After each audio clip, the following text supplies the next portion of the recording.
Mais vous parlez de vos singularités tout à l'heure. Vous faites effectivement, vous invitez en plateau des gens qu'on n'entend pas ailleurs, mais vous invitez aussi des gens qu'on n'entend pas ailleurs et qu'on n'a pas forcément, que les autres médias n'ont pas forcément envie d'entendre. Je me demandais, en passant sur France 2, est-ce que vous continuerez d'inviter Tariq Ramadan, Dieudonné, Alain Soral, Marc-Édouard Nab, c'est-à-dire des gens que vous êtes les seuls à la télévision et, à mon avis, pas seulement pour de mauvaises raisons. Dans le cas de Tariq Ramadan et de Marc-Édouard Nab, ils ont fait à peu près toutes les émissions imaginables, l'un en tant qu'intellectuel et l'autre en tant qu'écrivain. Moi, j'ai pas envie d'inviter Tariq Ramadan.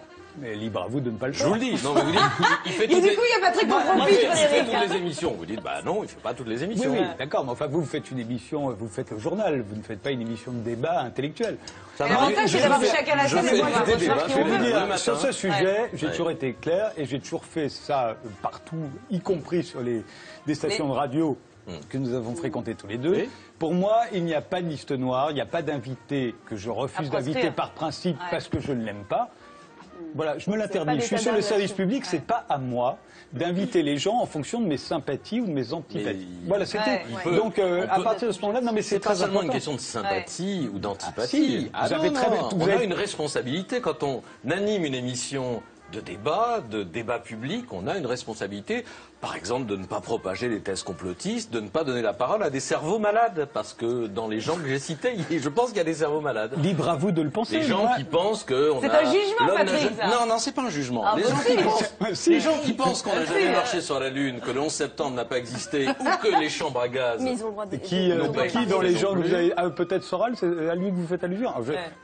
Soral sur le 11 septembre, enfin bon, bref, il y a... Oui, mais bon... C'est un débat éternel, on ne sera jamais d'accord sur ce sujet. J'anime une émission de service public. Si j'étais sur Fox News, je serais comme vous. Je déciderais que les gens qui regardent Fox News vont entendre un certain son de cloche et je le privilégierais. Mais on a chacun le droit de penser ce qu'on veut, Patrick. Non.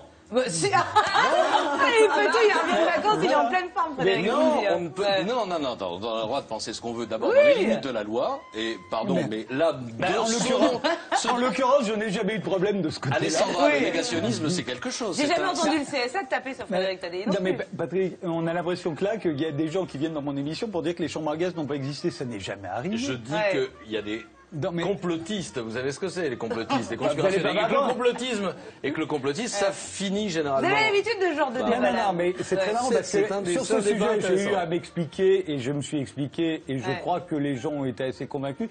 Tant qu'il n'y aura pas une loi en France, et vous pouvez écrire à votre député, si vous voulez que les gens ne puissent plus dire qu'ils doutent de ce qu'ils appellent la version officielle du 11 septembre. Si vous voulez qu'ils n'aient plus le droit de le dire, ben alors... Et si vous n'avez jamais vu Ce soir ou jamais, c'est aussi comme ça que ça se passe. Alors il se trouve que là... C'est la meilleure pub pour votre émission. Il se trouve qu'il fait allusion à un truc avec Mathieu Kassovitz un jour qui a dit qu'il avait eu des doutes sur le 11 septembre. Il y avait des gens en face de lui qui lui ont dit qu'il était fou. Le débat a eu lieu, point terminé. Alors, Frédéric... Si je disais là, si je le disais là, j'ai des doutes sur le fait que Lee Harvey Oswald était le seul tireur le jour de l'assassinat de Kennedy. Qu'est-ce que vous faites? Vous m'accusez de négationnisme et vous me faites arrêter par la police? Évidemment pas. Quelle différence? Quelle différence? Je pointe ça. Non, simplement vous dites... n'empêche qu'il vous a posé une question. Vous dites simplement que toutes les opinions se valent et qu'on peut entendre absolument toutes les opinions. Toutes les opinions autorisées par la loi et en France sont défendues par la Constitution. Tout ce qui n'est pas interdit est autorisé. Et ce n'est pas moi, animateur de télévision, qui vais décider de ce que l'on a le droit de dire. Il y a des livres qui paraissent, des films qui sortent. Vous avez le droit de faire le tri. C'est votre responsabilité. Je dis simplement qu'on a une responsabilité. Et c'est la vôtre. Moi, la mienne, c'est de Vous avez une responsabilité aussi. Absolument. Chacun voit midi à sa porte, c'est à peu près ça. Ma responsabilité, c'est que, en tant qu'animateur d'une émission de débat sur le service public, je m'interdis d'être le procureur ou le défenseur des uns et des autres, et surtout de censurer qui que ce soit, sur quelque sujet que ce soit, à partir du moment où il respecte la loi. Jamais il y a eu le moindre problème dans Ce soir ou jamais, y compris avec les gens que vous avez cités. Je parle de Dieudonné et d'Alain Soral, qui sont dans des positions un peu spéciales. Je ne parle pas du tout ni de Marc-Édouard Nab, ni de Tariq Ramadan, qui sont invités partout. Moi, je vous propose d'inviter Patrick Cohen la prochaine fois dans votre émission. Vous voulez que je vous fasse la liste d'un certain nombre de ministres qui ont été condamnés, y compris pour racisme? Ça vous a pas empêché de les inviter dans votre émission de radio le lendemain? Pas beaucoup. Ah oui, vous avez consulté des noms? Vous les avez invités le lendemain, ça vous a pas gêné? Bon, voilà, parce qu'il se trouve que c'était des ministres ou des élus de la République. Point. Alors, ce soir ou jamais, c'est ça. Donc, et avec un animateur qui n'a pas sa langue dans sa Ce poche. soir ou jamais, c'est l'émission la plus transgressive du PAF. On vient d'en avoir. C'est vrai. Mais c'en est Il y a des une gens, vraie ça, il y C'est a ce des que gens dit que ça Patrick. choque, je Ouais. le comprends.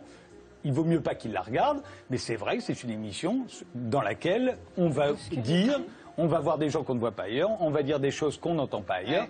mais jamais, Et vous encore aimez une bien fois. entendre ça. Mais évidemment, c'est Ah bah, c'est le but. ça fait Mais c'est le réagir but. aussi, bien C'est sûr. pour ça que cette émission existe. Mais j'aime encore bien, une fois, moi, en 657 émissions, il n'y a jamais eu le moindre propos tenu sur ce plateau qui non seulement ait pu donner l'occasion à des plaintes, mais Ouais. où moi je sois obligé de dire à quelqu'un vous n'avez pas le droit de dire ça, quittez ce plateau. Ce que j'aurais fait si ça avait été nécessaire. Jamais. C'était très intéressant, ceci dit. C'est vrai, c'était très intéressant.